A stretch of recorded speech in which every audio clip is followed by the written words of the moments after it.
अस्सलाम वालेकुम नाज़रीन, प्रोग्राम में के भली कार चऊं नाज़रीन। पेशावर साने जे शहीदन जो तादाद वधी 100 थी चुको है। 100 जेके फोती आहिनि उन खां सवाइ जेके ज़ख़्मनि जो तादाद है वो पिणु 150 खां मथे है। जेका समूरी सूरत हाल काल खां वठी रही है। ज़ाहिर आहे उन में सोग बि आहे, उन में ॾुख बि आहे, उन में कावड़ बि आहे, सवाल बि उथनि पिया, तनक़ीद बि थिए पई ऐं गुज़िरियल ॾींहं खां असीं ॾिसूं पिया वज़ाहतूं बि साम्हूं अचनि पियूं ऐं ॿीहर हाणे छा कबो, हितां खां कीअं अॻियां वधिबो उन ते बि ज़रूरु ॻाल्हायो पियो वञे। ऐं हिन वक़्तु जॾहिं असीं प्रोग्राम कयूं पिया क़ौमी असैम्बली जो हिकिड़ो ख़ासि इजलास हलंदड़ आहे इन ई अहम मामले ते ऐं उन में पिणु इन ॻाल्हि जो इज़हार थिए पियो त हितां खां कीअं असांखे अॻियां वधिणो आहे। हाणे पार्लियामेंट असांजी रहनुमाई करे इन मामले खे जेके प्रोग्राम में फोकस कंदासीं ऐं जेका हिकु ॿी इंतिहाई अहम डेवलपमेंट आहे। गुज़िरियल केतिरे ई वक़्त खां असीं सभु ॿुधंदा पिया अचूं, इंतज़ार में बि हुआसीं त हाणे जेका हीअ मौजूदा माशी सूरत हाल आहे उन खां निकिरण जो जेको वाहिद रस्तो हींअर बचियो आहे उहो IMF जो प्रोग्राम जी बहाली आहे। हाणे हींअर ॻाल्हियुनि जो आगाज़ थी चुको आहे पर अवाम जो साह मुठ में आहे हिन वक़्तु, छाकाणि त अॻी जॾहिं ही ॻाल्हियुनि जो शुरूआति थियणी हुई उन खां अॻु ॾुखियनि जो सख़्तु फ़ैसिलनि जो आगाज़ थी चुको आहे, उनजा असर अचणु शुरू थी विया आहिनि। इन करे हाणे उनजो इंतज़ारु थिए पियो त हीउ प्रोग्राम थींदो त हीउ प्रोग्राम जेका मुआशी ॾुखियायूं आहिनि असांजूं उन मां हिन मुल्क खे कढंदो या अञा बहितर उहे ॾुखियायूं ईंदड़ ॾींहंनि में वधंदियूं। अॼु के प्रोग्राम उनखे डिस्कस कंदासीं। जेको पैनल मूंसां गॾु मौजूदु आहे उनजे तारुफ़ सां कराईंदसि। कराची स्टूडियो में मूंखे जॉइन कियो आहे डॉक्टर मिर्ज़ा इख्तियार बेग साहब आहिनि, नामियारा इकोनॉमिस्ट आहिनि, सनतकार आहिनि, मूंसां गॾु कराची स्टूडियो में मौजूद आहिनि। बेग साहब वेलकम करती हूँ आपको प्रोग्राम में। जमील अहमद साहब आहिनि, नाज़रीन अगोड़ा सफ़ीर बि आहिनि ऐं तजिया निगार बि आहिनि, मूंसां गॾु हिन प्रोग्राम में वीडियो लिंक ज़रिए शरीक आहिनि। फिरदौस शमीम नक़वी साहब पाकिस्तान तहरीक इंसाफ़ जो तालुक़ आहे, सीनियर अॻवान आहिनि, वीडियो लिंक ते मूंसां गॾु जो प्रोग्राम में मौजूदु हूंदा। ऐं ग़ज़ाला सियाल साहिबा पाकिस्तान पीपल्स पार्टी सां तालुक़ रखंदड़ MP आहिनि, मूंसां गॾु हिन प्रोग्राम में फ़ोन लाइन ज़रिए शरीक आहिनि। मां सभिनी खे भली कार चवां थी हिन प्रोग्राम में और सभी की इजाज़त से। बेग साहब आपसे आगाज़ करती हूँ प्रोग्राम का। IMF इंतहाई अहम डेवलपमेंट और ये बिल आखिर ये हुकूमत घुटने टेकने पर मजबूर हो गई, लेकिन साथ साथ ये भी बताया गया कि इसके अलावा कोई और हमारे पास ऑप्शन बचा नहीं, कोई और रास्ता नहीं था।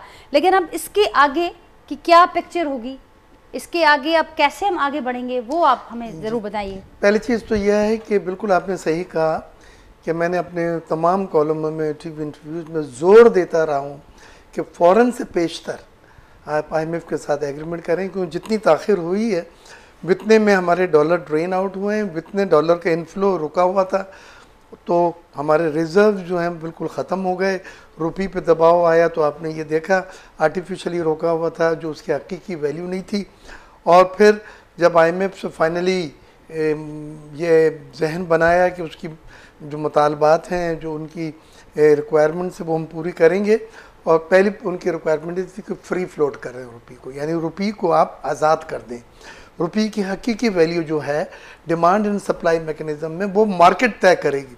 और जब ये करा तो आपने ये देखा कि 39 रुपीज़ अब तक तकरीबन 40 रुपये जो 15% बनता है रुपये डी वैल्यू हो गया, उसने कदर खो दी क्योंकि उसके पैर में इतनी ताकत नहीं थी वो खड़ा हो सके मार्केट में जहाँ डॉलर की तलब थी। पहली चीज़। दूसरी चीज़ उन्होंने ये भी कहा था कि आप सब्सिडी देके फ्यूल सप्लाई कर रहे हैं और आपके सर्कुलर डेट बढ़ते जा रहे हैं, PSO OGDC सुई सॉदर्न सुई नॉर्दर्न कोलैप्स होने जा रहे हैं, आप कीमतें बढ़ाएं इंटरनेशनल मार्केट के बराबर करें। तो वो भी आपने देखा कि संडे को 35 रुपये फ़ी लीटर डीजल भी और 35 रुपये फ़ी लीटर पेट्रोल पे कीमतें बढ़ी और 250 रुपये और 263 रुपये डीजल की कीमत हो गई, जो पाकिस्तान की तारीख़ में हाईएस्ट, इतना ज़्यादा कभी नहीं था। फिर उसके बाद उन्होंने कहा अच्छा हम आते हैं, और वो 31 तारीख को आए।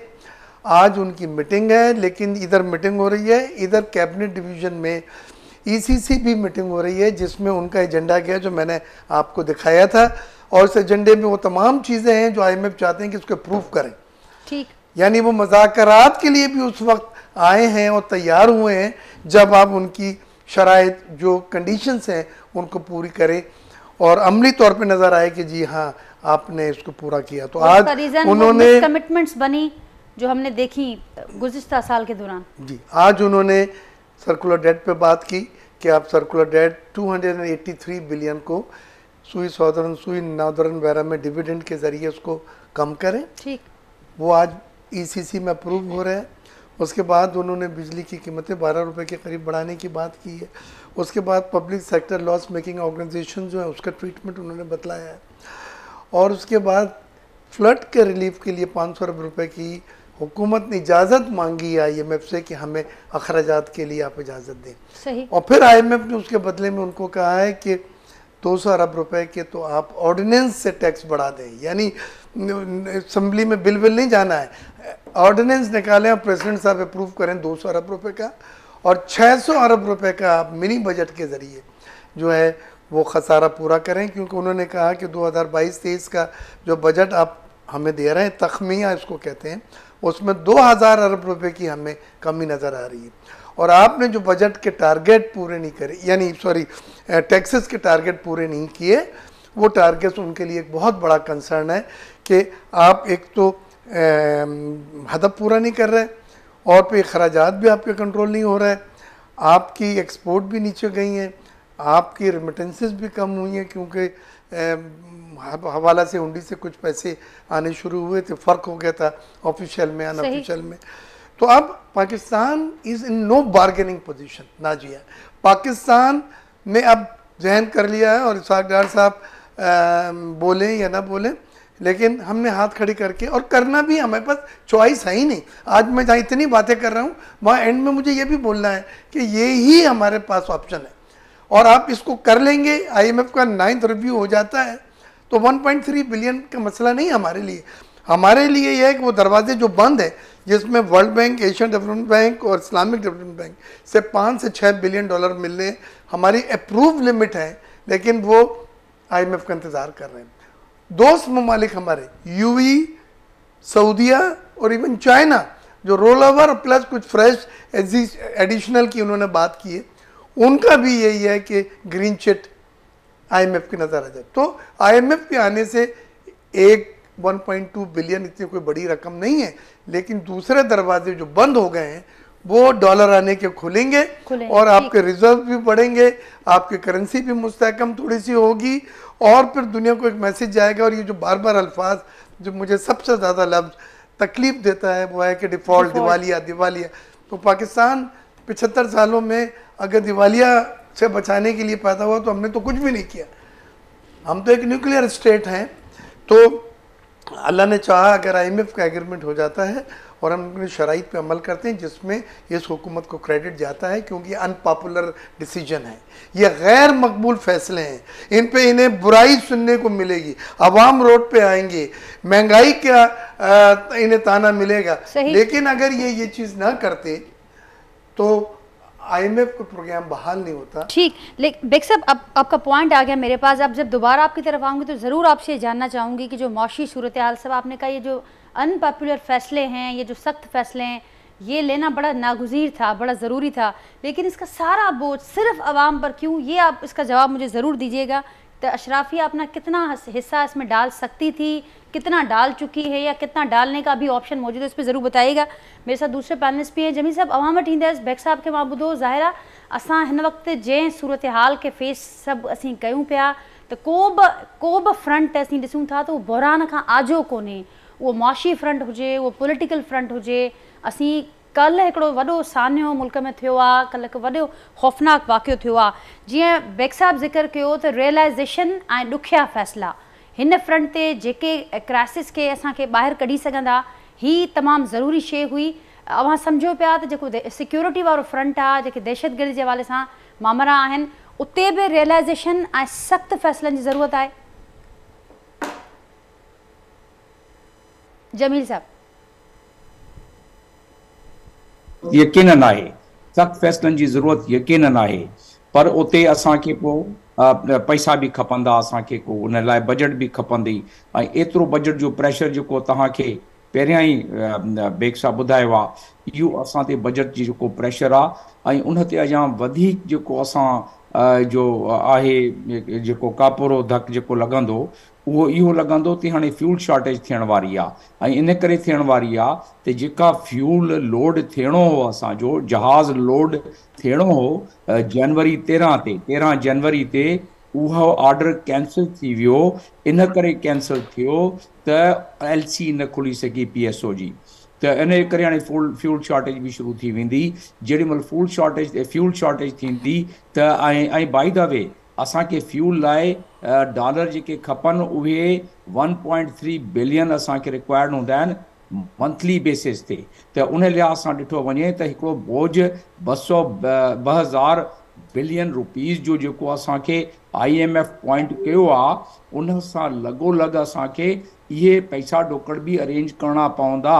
बाक़ी रिमेनिंग असांजो फिस्कल ईयर मां नथो टच कयां उन्हनि पॉइंट्स खे जंहिं पॉइंट्स खे पहिरियां मूंसां डिस्कस थी चुको आहे। मां उन खां अलावा तव्हांजे साम्हूं उहे जेके पॉइंट्स तव्हांजे नाज़रीन जे साम्हूं रखां थो पियो, जेके असां हाणे असां लाइ प्रॉब्लम अची बीठी आहे त डॉलर बि ठीकु आहे, उहो थी वियो डिवैल्यू, ओपन थी वियो, ऐं उहो उन जो इम्पैक्ट जेको थियो उहा बि असांखे ख़बर आहे त केतिरो डॉलर जो असांखे इम्पैक्ट पियो। उहो सभु शयूं असांजी आॾियूं आहिनि। पर उन खां अलावा जेके IMF जे तरफ़ां अॼु असांखे ॿुध सुध थी आहे, ॿुधणी थी आहे, या जेके असांखे थोरी इतलाह मिली आहे उहा उन मूजिबि उहो चवनि था पिया त जेके सैलरी पैसा आहिनि ऐं नॉन एसेंशियल जेके सिविल ऐं सिक्योरिटी जो कास्ट आहे उनजो घटायो।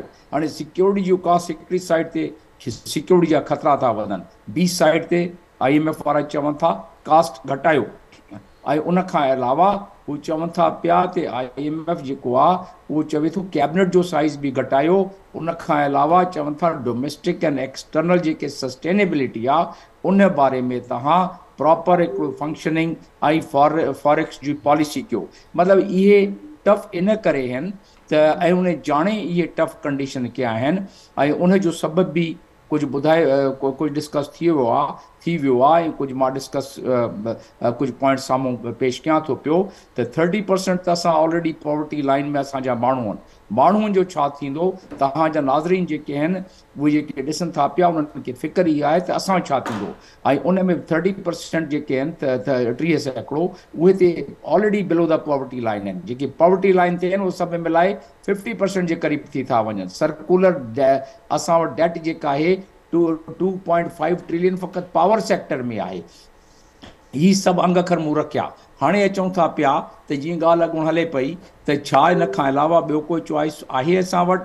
हुकूमत 9 महीननि में चाहे हा त उन्हनि वटि चॉइसिस हुयूं। उन चॉइसिस खे उन्हनि वञी इम्प्लीमेंट करण जे न करे सघिया। पंहिंजे सियासी उन में मसइले में लॻा रहिया। थोरी कन्फ्यूजन बि जारी रही। हाणे अची बिल्कुलु पियो आहे वज़न उन्हनि जे मथे ते हाणे उहो सोचनि था पिया त IMF जेको चवे थी पई उन खां अलावा रस्तो न आहे, उहो मञिणो पवंदो। हाणे इन मुल्क खे जा माण्हू जेके आहिनि, इन मुल्क जा वासी, इन प्रोविंस जा वासी, इन सूबे जा वासी, उहे अञा पंहिंजो बेल्ट टाइट करे वठनि। पर हू बेल्ट छा टाइट कनि, उनखे हिकिड़े वेले जी मानी हाणे ॾुखी थी पई आहे त इन खां बाद त उन्हनि जो जेको हशुर नशुर थी पवंदो ऐं उन हशुर नशर जे करे उहे रोडनि ते अची वेंदा। जेॾी महिल रोडनि ते अची वेंदा त लॉ एंड ऑर्डर सिचुएशन जो वेतर वधंदो ऐं उन में पोइ किथां पैसा आणंदा त उनखे कंट्रोल कंदासूं। आहे सूरत हाल जेका आहे इहा तमामु हिकिड़ी तशवीशनाक आहे। पर इन जो हिकिड़ो सवलो हल आहे। असांजा बिज़नेसमैन पंहिंजी जाइ ते, पर इन्हनि खे खपे त को अहिड़ा प्रोडक्ट्स लॉन्च कनि जंहिंमें असां वटि कुझु पैसा असां वटि अचनि, को डॉलर अचनि कर्ज़ खां अलावा, IMF खां अलावा। छो जो IMF जेके कंडीशन कया आहिनि उन ते हुकूमत टाइम वरितो आहे। हाणे उहो टाइम वठंदी, जेतिरो टाइम हुकूमत लॻाईंदी। जीअं PTI वारनि 28 फरवरी जो साइन न कयो IMF जो जेको मुआइदो, उन जे करे 3 महीना डिले थियो त उहो असां भोॻियोसीं। हाणे जेके इहे डिले कंदा असां इन खां वधीक भोॻींदासूं। त इन लाइ डिले कोई चॉइस न आहे। पर IMF खां इन्हनि टाइम वरितो आहे। हाणे ॾिसूं त केतिरो टाइम, केतिरा ॾींहं वठनि था, केतिरा हफ़्ता था वठनि, त उन जो नुक़सान बि असांखे थींदो। हाणे सुवाल इहो पैदा थिए थो पियो त असां वटि रस्ता कहिड़ा आहिनि। ही त सभु थिया मसइला। रस्ता इहे आहिनि त out of the box solution. Out of the box solution में 4 सोल्यूशन मां अधु सेकेंड मिंट जो तव्हांखे ॿुधाए छॾियां।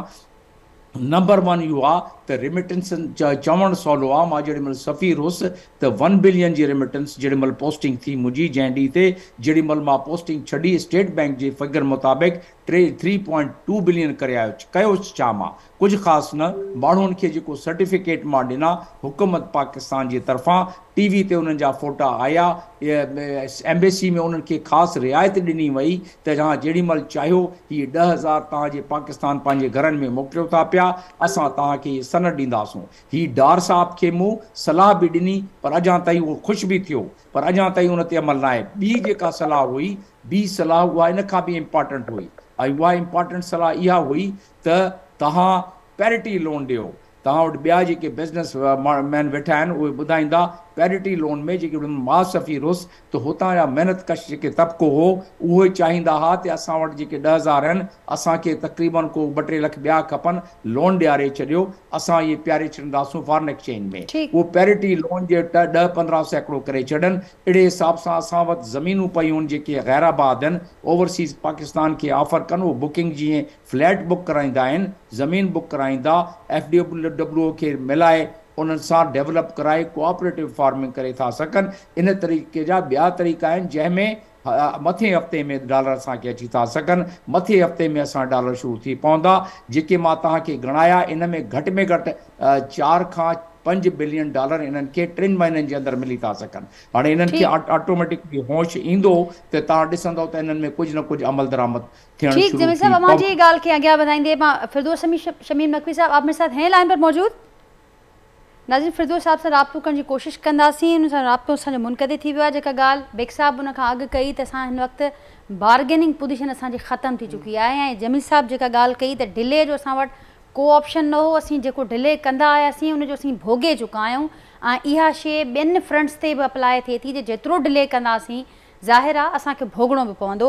मूंसां गॾु हुकूमती पासे खां ग़ज़ाला सियाल साहिबा आहिनि, पाकिस्तान पीपल्स पार्टी जो तालुक़ु आहे। ग़ज़ाला साहिबा, तव्हां बेग साहब खे ॿुधो, जमील साहब खे ॿुधो, ज़ाहिर आहे को बि फ्रंट असीं जॾहिं ॾिसूं था त अनफॉर्चुनेटली उहो बहरान खां आजो नज़र न पियो अचे। हुकूमत जो अवां पार्ट आहियो, अवाम अवाना ॾिसे पियो त हीउ जेको डिले थियो उनजे करे बि भोगियोसीं। हाणे जेका सूरत हाल आहे, सख़्तु फ़ैसिला करण जी, उन्हनि खे निभाइण जी सख़्तु ज़रूरत आहे। केतिरी तयारु आहे हुकूमत इन सभु लाइ? जी बिल्कुलु नाजिया, तमामु बहितरीन जमील साहब ऐं बेग साहब जेके ॻाल्हियूं कयूं त असां इहो IMF जो जेको आहे असांखे वठिणो पवंदो, उन्हनि खां कर्ज़ु वठिणो पवंदो, न त असांजी मैशत जेका आहे फ्यूल बि कोन्हे को। ऐं फेबरवरी में इहा काफ़ी ॾींहंनि खां असां ॿुधंदा पिया अचूं त मथियो महीनो अगरि असां न करे सघियासीं त असांखे तेल बि न मिलंदो ऐं गाॾियूं सभु थी वेंदियूं। महांगाई जो बोझ जेको आहे सभिनी ते पियो आहे।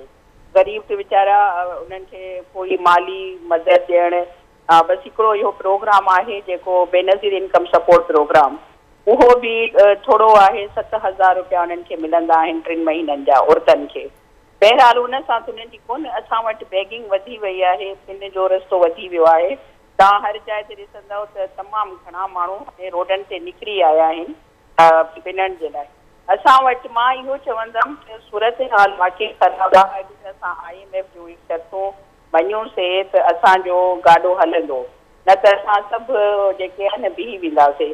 बहरहाल हुकूमत जीअं अदा वारनि ॿुधायो, बेग साहब बि ॿुधायो ऐं जमील साहब ॿुधायो त इन्हनि खे मशवरत करणी आहे ऐं कैबिनेट मीटिंग बि आहे ऐं इजलास बि घुराईंदा। पर ऑर्डिनेंस जीअं बेग साहब ॿुधायो त तव्हांखे IMF जो तमामु वॾो प्रेशर आहे त अगरि तव्हां इहे तेल बि न वधाईंदव, बिजली जा बिल बि न वधाईंदव त तव्हां असांखे कर्ज़ु जेको आहे हुननि खे ॾियणो आहे। ठीकु, पर अवाम पुछे पियो त हीउ सॼो बार रुॻो असां मथां छो पियो अचे?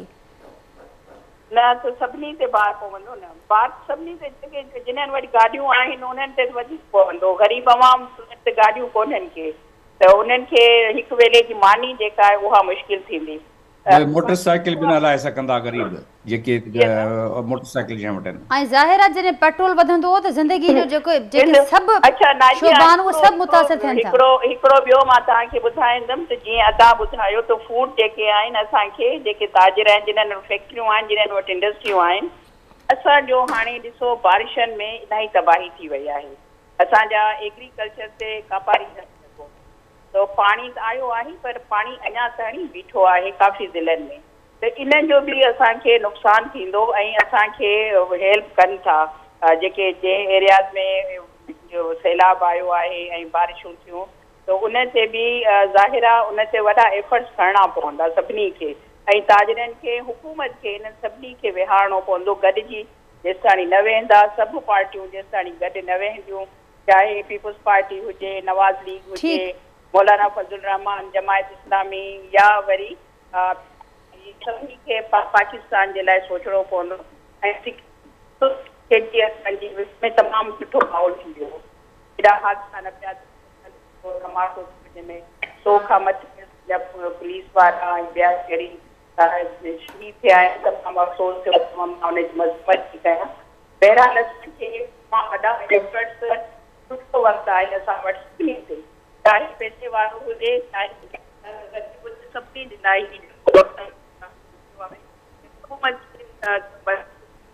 ठीक गज़ाल साहिबा मुंहिंजो आवाज़ में थोरो प्रॉब्लम आहे कोशिशि कयूं था उनखे फिक्स कयूं जीअं वहाँ बेहतर तरीक़े से समझी सकूं। बिग साहब आपके सामने ये सारी बातें हैं लेकिन हुकूमत ये कह रही है हम हम ऐसी हालत में आ गए हैं कि हम खुश हो रहे हैं कि हमें कर्ज़ मिल गया। चलें कर्ज़ आगे चलाना उसके लिए बड़ा ज़रूरी है लेकिन कब हम अपने पैरों पर खड़े होंगे वो कोई ऐसी कोई पॉलिसी स्ट्रैटेजी जमील साहब ने बड़ी अच्छी रिकमेंडेशंस दी कुछ उन्होंने जिक्र किया कि वो आगे भी पहुंच चुकी हैं लेकिन ऐसा कोई प्रोग्राम आपके नॉलेज में हो कि हुकूमत इस पर सोच रही है? आपके सब बातों का जवाब एक है और वो जवाब ये है कि जब तक हमारे यहाँ पॉलिटिकल स्टेबिलिटी और कंसिस्टेंस ऑफ पॉलिसीज़ नहीं होता ये सब चीज़ें जो आप हमें सिर्फ बातें हैं ये इससे हमें कुछ हासिल नहीं हो पाएगा। हमें तमाम सियासी जमातों को चाहिए कि एक चार्टर ऑफ इकोनॉमी बना लें उसमें long term short term and medium term अपने गोल्स रखें। उसमें जो नेशनल प्रोजेक्ट्स हैं जैसे CPEC है ये नेशनल प्रोजेक्ट है ना ये PTI का है ना ये PPP का है ना मुस्लिम लीग नून का ये कौम का पाकिस्तान का एक नेशनल प्रोजेक्ट है उनकी प्रायोरिटीज इस पहला आउट। अब ये क्या बात होती है कि PTI तो उन्होंने CPEC को डोल ड्रम में डाल दिया और मिनिस्टर साहब कहते हैं जी होल्ड ऑन प्रोजेक्ट हो जाएंगे हम रिव्यू करना चाहेंगे। ये चीज़ें इन्वेस्टर्स को बहुत अपसेट किया है इससे चाइना बहुत नाराज़ था जिसकी वजह से उन्होंने हाथ खींच लिया था। तो ये तमाम चीज़ें हमारे लिए सबसे ज़्यादा नुकसानदेह हैं कि आप पॉलिटिकल एफिलिएशन से इर्रिस्पेक्टिव मुल्क के मफाद में जो प्रोजेक्ट हैं उनको वही तरजीहात में रखें। ये नहीं है कि आप गए तो उन्होंने आपके प्रोजेक्ट को उतार के नीचे डाला और अपने 2 प्रोजेक्ट रख दिए। एक तो हमें ये चीज़ करना होगा कि हमें इसका कानून पास करना है या तो इकोनॉमिक चार्टर ऑफ इकोनॉमी बनाने के लिए हम ये नहीं कह रहे कि आप हर चीज़ें उसमें डाल दें। चंद बड़े प्रोजेक्ट आइडेंटिफाई कर लें रेकोडेक का है या CPEC के हैं या कालाबाग डैम है या उन पर तमाम इत्तेफाक हुआ वो और वो 5, 10, 15 साल इत्तेफाक कोई सियासी जमात आए कोई जाए। एक तो ये चीज़ है। दूसरी चीज़ हमने अपने यहाँ जो बुरी हालत देखी है वो इसलिए है कि हम अक्रॉस द बोर्ड सब्सिडी देते हैं यानी गरीब को भी अमीर को भी। पेट्रोल आपने सस्ता करा तो उसको मर्सिडीज़ गाड़ी वाले को भी फ़ायदा हो रहा है और रिक्शा वाले को टैक्सी वाले को या मोटरसाइकिल वाले बेचारे को जिसको होना चाहिए वो भी हो रहा है। जबकि दुनिया में टारगेटेड सब्सिडी का मॉडल कामयाब है।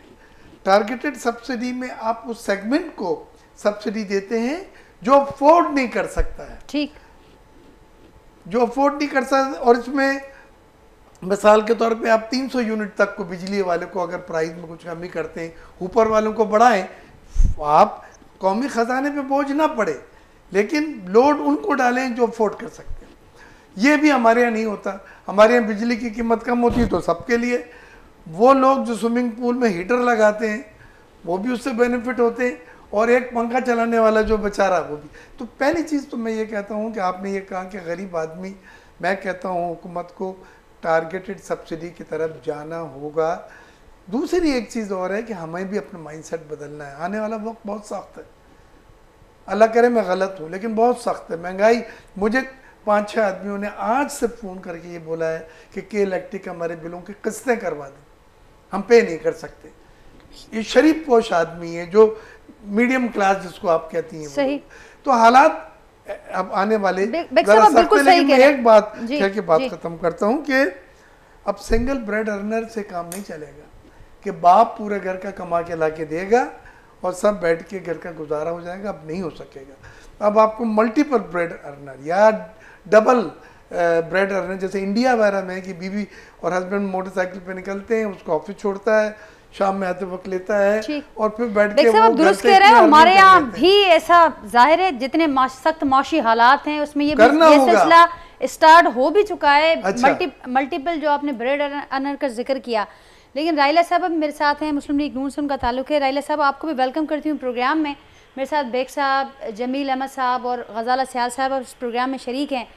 अब उन्होंने जिक्र किया कि माइंडसेट को हमें बदलना होगा। इससे पहले यहाँ पर बात हुई कि हुकूमत ने रियलाइजेशन में और कुछ चीज़ें जो डिले हुई, जो वक्त पर होनी चाहिए थी, उसकी वजह से हमें बड़ा भुगतना पड़ा।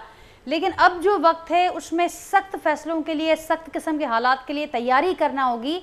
लेकिन एक आम आदमी ये सवाल कर रहा है कि हुकूमत उसमें अपना हिस्सा कब डालेगी, उसमें अशराफिया का हिस्सा कब होगा। सिर्फ ये सारा बोझ आवाम पर क्यों शिफ्ट किया गया है इन सारे मुश्किल फैसलों का? बहुत शुक्रिया जी। सवाल करना तो बड़ा आसान सी बात हो गई है हमारे यहाँ। आप हुकूमत में राइला साहबा, आप ही से सवाल करेंगे। जी जी, मैं जवाब दे रही हूँ, आप हौसला तो रखें जी।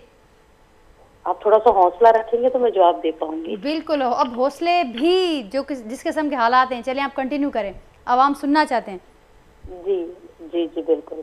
मैंने आपसे कहा कि सवाल करना तो बहुत आसान है, लेकिन उन सवालों का जो बैकग्राउंड है जिसको लेके हम 7-8 महीने पहले हुकूमत में आए, उसके ऊपर भी सवाल तो बनता है कि ये हालात क्यों बने पाकिस्तान के अंदर कि आज आम आदमी के ऊपर बोझ नहीं है, पाकिस्तान के खजाने के ऊपर भी एक बोझ मौजूद है।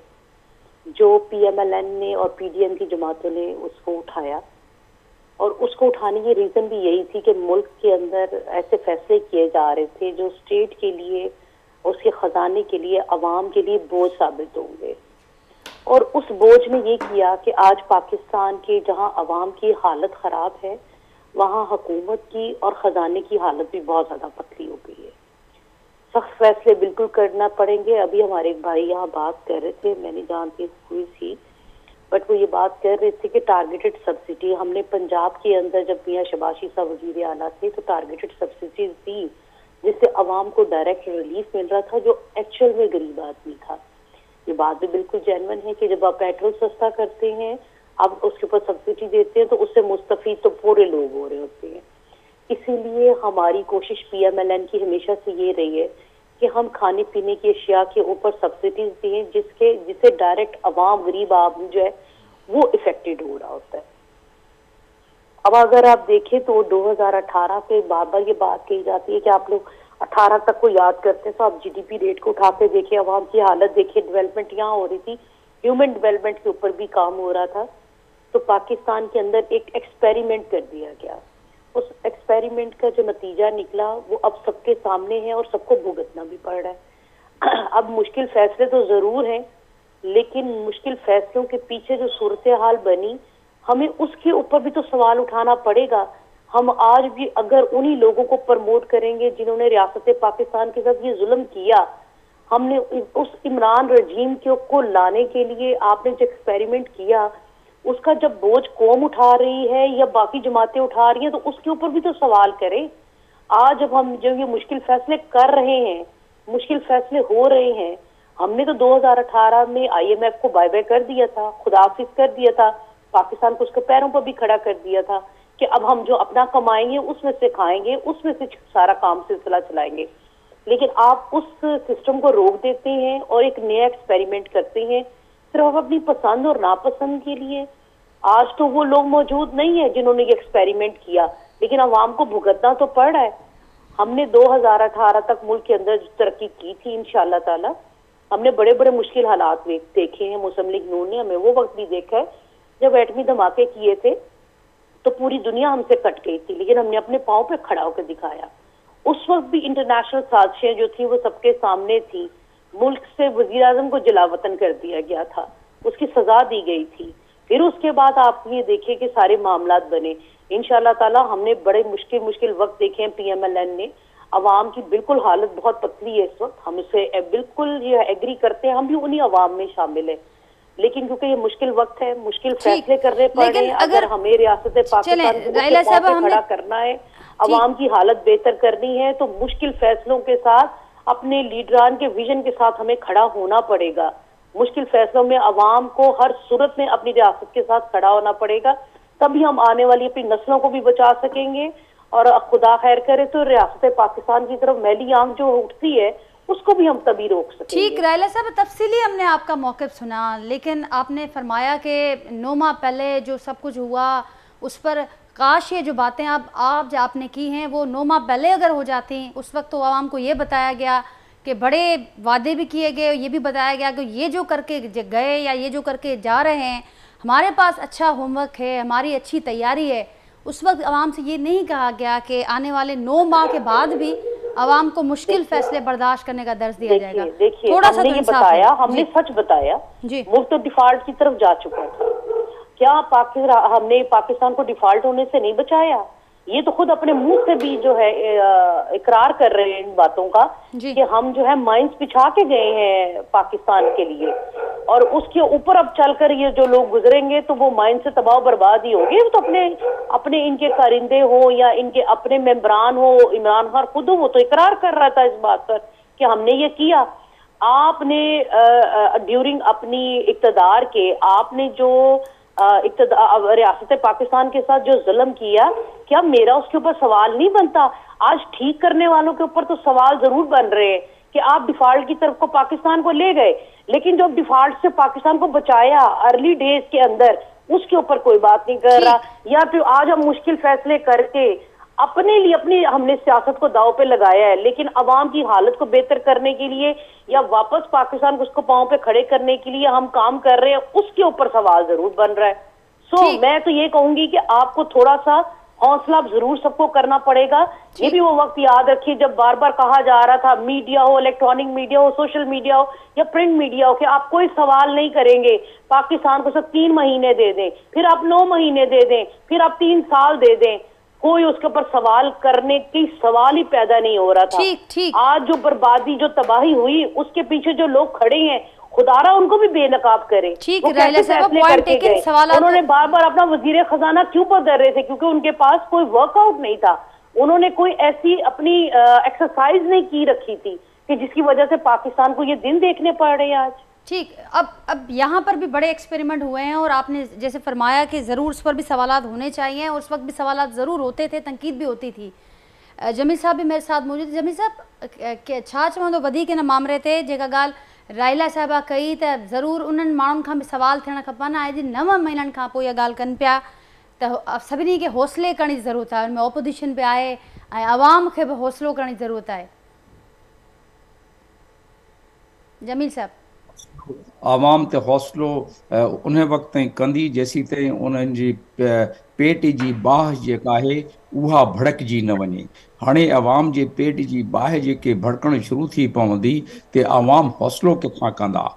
असुल ॻाल्हि इहा आहे कि असां वटि को अहिड़े मरबूत को तरीक़ो आहे न जंहिंमें असां टारगेटेड सब्सिडी करे इहे माण्हू जेके बुख मरण शुरू थी विया आहिनि या हाणे इन खां वधीक बुख मरंदा, ऐं उन्हनि खे कीअं बचाइजेसि, अशारिफ जेके डायरेक्ट टैक्स खे कीअं वधाइजेसि। हाणे बि जेके इहे पेट्रोलियम लेवी लॻाइनि था पिया 50 ताईं खणी था वञनि, हाणे बि जी 7.5 रुपया जेके पर लीटर जेके वधाइनि था, अञा जेको वधी वियो त पंहिंजी जाइ ते 250 तक पहुचाए छॾियो आहे न, 249 something.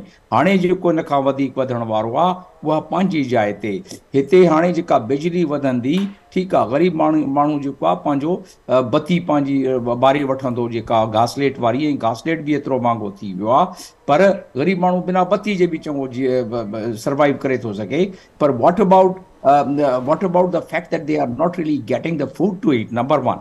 Number two, as I said, that we do not have a out-of-box solution. Number four, that until what time are we going to continue doing the blame game with each other? Now we are at that stage where we have to do the crisis management. And if we don't do the crisis management, then obviously it's going to be very dark, in scenario in front of us. And I don't want to dispel out that dark scenario. If you would like, I'll let you know about how much debt servicing we have to do and what is our situation so far as internal and external debt is concerned. ही सब शयूं जे असां बेटायूं आऊं तहां जे नाज़रीन के further जेको आहे उन्हनि खे अफ़सरदो नथो करणु चाहियां, पर इहा ॻाल्हि हक़ीक़त आहे त असां इन वक़्तु जंहिं स्टेज ते पहुची विया आहियूं उहो स्टेज वाक़ई में सीरियस स्टेज आहे। पर एट द सेम टाइम मां इहो ॿुधाए छॾियां त असांजी क़ौम जेका आहे साबिर क़ौम आहे, उन्हनि खे थोरी तव्हां उमेद जी किरण ॾेखारण दो त उहे साबिर क़ौम जेका आहे उथी बीह रहंदी। इन करे मां चवां थो पियो त इन वक़्तु 6 महीननि जी जेका पॉलिसी आहे, साल खां पोइ जेका पॉलिसी आहे, उन ते को फ़र्क़ु नथो पवे। माण्हू उन्हनि जी परेशानी जेका आहे न घटंदी उन सां। इन वक़्तु उन्हनि जी परेशानी इन ते घटंदी त जेको असांजो तेल जो जहाज़ कैंसिल थी पियो आहे, उहो तेल जो जहाज़ वरी असांखे मिले त असांजो फीफो जेको आहे सॼी माशरे जो, मईशत जो, उहो फीफो हले। जे उहो न हलंदो त ग़रीब माण्हू जेको चवनि था पिया न त मल्टीपल जॉब कनि, जॉब 10 लख माण्हू त बेरोज़गार ऊअं ई थी विया आहिनि टेक्सटाइल में 8 बेग साहब खे वधीक ख़बर हूंदी। ऐं हू माण्हू जेके बेरोज़गार थींदा था वञनि, रोज़ानो मूं वटि माण्हू था अचनि नौकरीअ लाइ जेके बेरोज़गार थियनि था पिया इंडस्ट्रीज़ मां, त उन में मल्टीपल जॉब किथे मिलंदी माण्हुनि खे जेॾी महिल मईशत जो फीफो ई बंदि थियणु शुरू थी पवंदो। त we have to really now wake up from our hyper nation. All our leaders of all kind, whether bureaucrats and leaders, they have to really wake up. J wake up न थींदा ऐं जेके मां 4-5 पॉइंट गणाया, इन खां वधीक भी खोड़ सारा पॉइंट हूंदा। जेको भी करणो आहे, जीअं भी करणो आहे, हाणे करणो आहे, देर सां कंदा त पोइ तमामु इलाही देर थी पवंदी ऐं एतिरी देर थी पवंदी त पोइ पछताईंदा। जी Beg sahab, it's a high time. Jameel sahab ने कहा कि वेकअप कॉल है सबके लिए, साथ भी होना होगा। और फिर क्राइसिस मैनेजमेंट कंसेंसस की आपने बात की, उस पर फोकस। आप क्या ऐड करना चाहेंगे इन पॉइंट्स में? जमील साहब ने बिल्कुल सही कहा है। हमें अपना रिव्यू करना पड़ेगा कि हमसे गलतियां कहाँ हुई, इररिस्पेक्टिव कौन सी पार्टी में की। मैं ब्लेम गेम बिल्कुल कायल ही नहीं हूँ, लेकिन हर बार यही देखने में आता है कि एक दूसरे को ब्लेम करते हैं।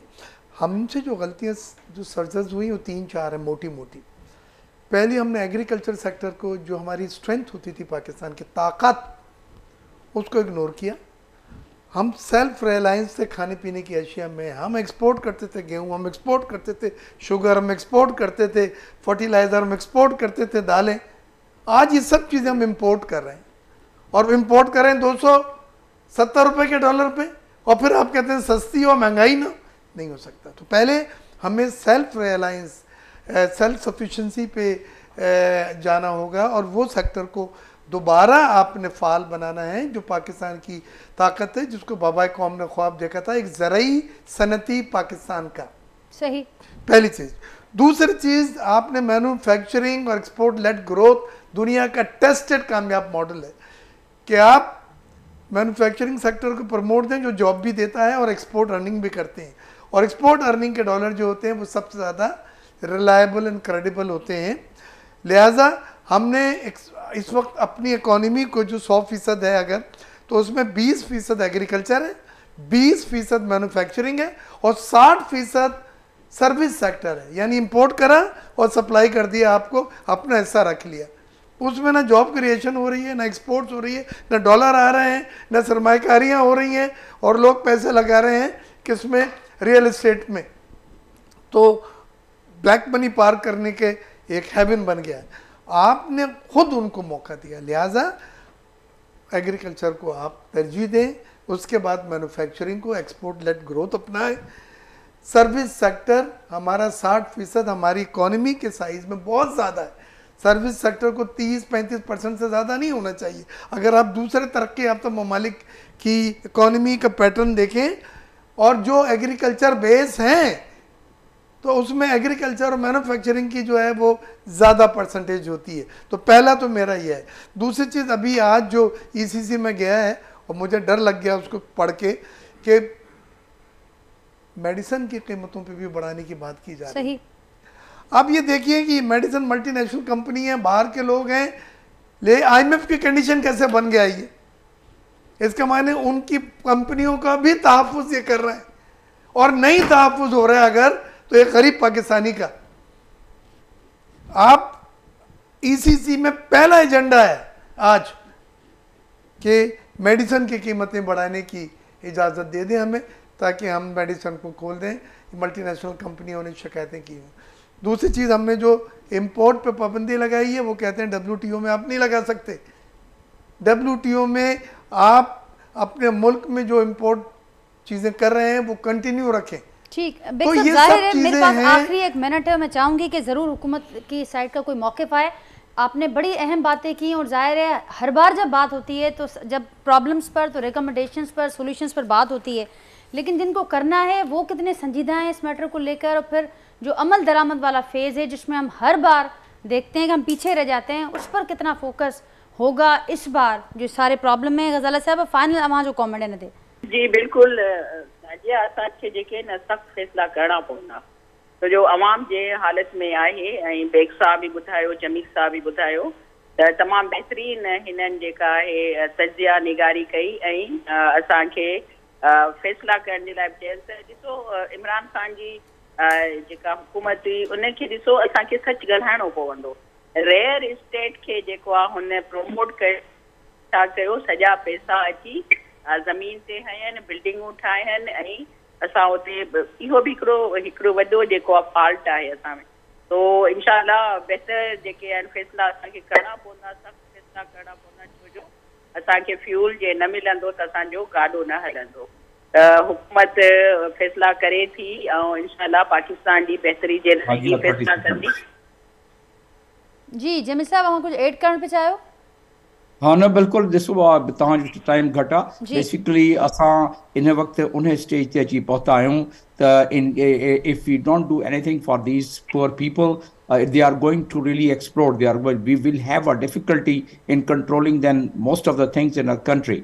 त उन लाइ मां चवंदुसि त जहिड़ो बुख खे थोरो घणो उन्हनि खे एड्रेस कनि, ये न कंदा त असां इहे अछा कपिड़ा पाए माण्हू रोड ते फिरी न सघंदा, जेके हूंदा बिल्कुलु सभु माशरे जा दुछड़ियल तबिका, उहे वरी पोइ अची तव्हांजे साम्हूं अची बीहंदा फेस टू फेस। त इन करे उहे चवंदा आहिनि न, हिकिड़ो उर्दू जो शेर आहे, उन ते ख़तमु थो कयां कि नूरे सरमाया से है रूए तमद्दुन की जिला, हम जहाँ हैं वहाँ तहजीब नहीं पल सकती, और मुफलिसी हिस्से लताफत को मिटा देती है, भूख आदाब के सांचों में नहीं डल सकती।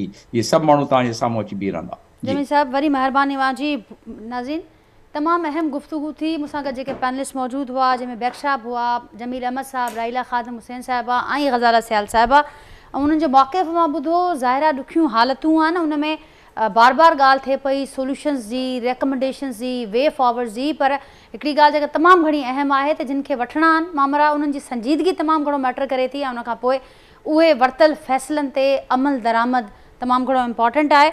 अॼोकी जेका गुफ्तगू थी आहे उन बाबति पंहिंजे फीडबैक खां असांखे ज़रूरु आगाह कजो। वरी सुभाणे मां सां मुलाक़ात कंदासीं सेम टाइम ते नए मौज़ूअ ऐं महिमान सां गॾु। तेसिताईं ॾींदा इजाज़त। अल्लाह हाफ़िज़।